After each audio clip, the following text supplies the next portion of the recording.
कभी सोचा है, सर्किट और तारों से भरा ये बेजान सा डिब्बा, आखिर इसमें जान कौन डालता है?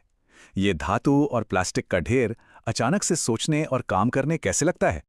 इसका जवाब सिर्फ एक शब्द में है, सॉफ्टवेयर। नमस्ते। तो आज हम मिलकर इसी मशीन के अंदर के भूत यानी सॉफ्टवेयर की पहेली को सुलझाएंगे। चलिए समझते हैं कि ये अदृश्य शक्ति, ये इनविजिबल फोर्स आखिर है क्या और काम कैसे करती है। आज का हमारा सफर कुछ इस तरह का रहेगा। सबसे पहले हम सबसे बड़े सवाल से शुरू करेंगे, सॉफ्टवेयर आखिर है क्या? फिर हम इसकी नींव यानी सिस्टम सॉफ्टवेयर को समझेंगे। उसके बाद हम उन टूल्स पर आएंगे जिनका हम रोज इस्तेमाल करते हैं, यानी एप्लीकेशन सॉफ्टवेयर। फिर हम देखेंगे कि यह सब बनता कैसे है, मतलब प्रोग्रामिंग लैंग्वेजेस को जानेंगे। और आखिर में किसी भी आइडिया को एक्शन में बदलने के पीछे जो लॉजिक होता है, यानी एल्गोरिदम, उसे डिकोड करेंगे। ठीक है, तो चलिए शुरू करते हैं सबसे पहले और सबसे बुनियादी सवाल के साथ। सॉफ्टवेयर असल में है क्या? देखिए, बिल्कुल आसान शब्दों में कहें तो सॉफ्टवेयर बस निर्देशों का यानी इंस्ट्रक्शंस का एक सेट है। ये कंप्यूटर के हार्डवेयर को बताता है कि भाई तुम्हें करना क्या है और कैसे करना है। आप ऐसा समझ लीजिए, अगर हार्डवेयर शरीर है तो सॉफ्टवेयर वो आत्मा है जो उसे चलाती है। चलिए अब सॉफ्टवेयर की दुनिया में थोड़ा और गहरा उतरते हैं। बात करते हैं इसकी नींव की, सिस्टम सॉफ्टवेयर की। ये वो हिस्सा है जो पर्दे के पीछे रहकर सारा शो चलाता है। कंप्यूटर सिस्टम को आप एक केक की तरह समझ सकते हैं, जिसमें अलग अलग लेयर्स हैं। सबसे नीचे है हार्डवेयर यानी असल मशीन। उसके ठीक ऊपर आता है सिस्टम सॉफ्टवेयर, जो एक पुल की तरह काम करता है। फिर आते हैं हमारे एप्लीकेशन सॉफ्टवेयर, जिन्हें हम इस्तेमाल करते हैं। और सबसे ऊपर हैं हम, यानी यूजर। तो देखा, सिस्टम सॉफ्टवेयर ही हार्डवेयर और हमारे ऐप्स के बीच का सबसे जरूरी कनेक्शन है। और सिस्टम सॉफ्टवेयर का सबसे बड़ा उदाहरण क्या है? ऑपरेटिंग सिस्टम यानी ओएस। यही तो है जो सब कुछ संभालता है।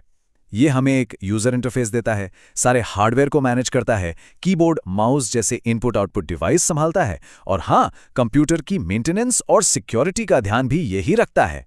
विंडोज, यूनिक्स और लाइनेक्स, इन सब का नाम तो सुना ही होगा। ये इसके कुछ सबसे जाने माने उदाहरण है।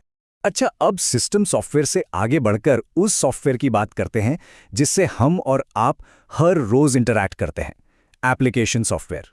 ये हैं वो प्रोग्राम्स जो किसी खास काम को पूरा करने के लिए ही बनाए जाते हैं।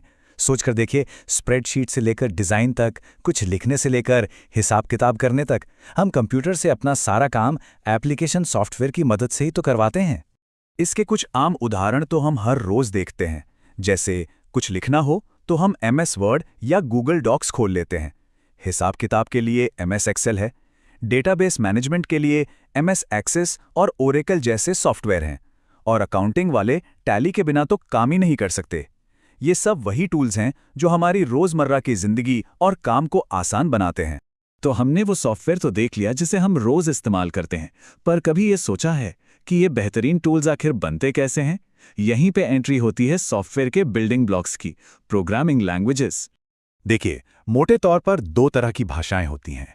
एक हैं लो लेवल लैंग्वेजेस, जैसे असेंबली लैंग्वेज। ये मशीन के यानी 0 और 1 की भाषा के बहुत करीब होती हैं। इसीलिए इंसानों के लिए इन्हें समझना लगभग नामुमकिन है। दूसरी तरफ हैं हाई लेवल लैंग्वेजेस, जैसे पाइथन, जावा या C++। ये हमारी आम बोलचाल की भाषा के ज्यादा करीब होती हैं और इसीलिए इन्हें लिखना और पढ़ना बहुत आसान हो जाता है। चलिए प्रोग्रामिंग की दुनिया के कुछ दिग्गजों से मिलते हैं। ये वो शुरुआती भाषाएं हैं जिन्होंने आज की टेक्नोलॉजी की नींव रखी, जैसे जॉन बैकस की फोर्ट्रान, जिसने गणित और विज्ञान में क्रांति ला दी, जॉन मैकार्थी की लिस्प, जो लिस्ट प्रोसेसिंग के लिए बनी, और ग्रेस हॉपर की टीम की बनाई कोबोल, जिसने बिजनेस की दुनिया को हमेशा के लिए बदल दिया। और यह सफर यहीं नहीं रुका।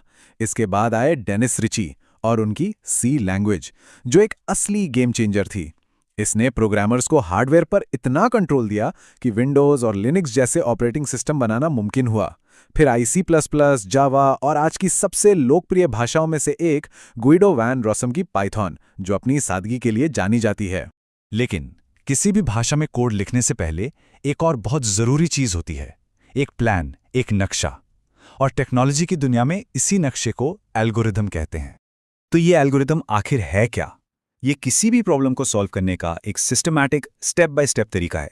असल में यही सॉफ्टवेयर के पीछे की सोच है, वो लॉजिक है जिस पर पूरा का पूरा प्रोग्राम चलता है। हर प्रोग्राम एक प्लान से शुरू होता है और इस प्लान यानी एल्गोरिथम को अक्सर एक फ्लो चार्ट के रूप में दिखाया जाता है। ये किसी भी समस्या को सुलझाने का एक विजुअल ब्लूप्रिंट होता है, ठीक वैसे ही जैसे एक आर्किटेक्ट बिल्डिंग बनाने से पहले एक नक्शा बनाता है। तो कुल मिलाकर मशीन के अंदर का भूत असल में कोई भूत नहीं है। ये तो बस लॉजिकल स्टेप्स की एक बहुत ही सोची समझी और सलीके से बनाई गई योजना है। और आखिर में एक सवाल आपके लिए छोड़ जाते हैं। जैसे जैसे कंप्यूटर और स्मार्ट होते जा रहे हैं, आपको क्या लगता है भविष्य का सॉफ्टवेयर कौन लिखेगा या क्या लिखेगा?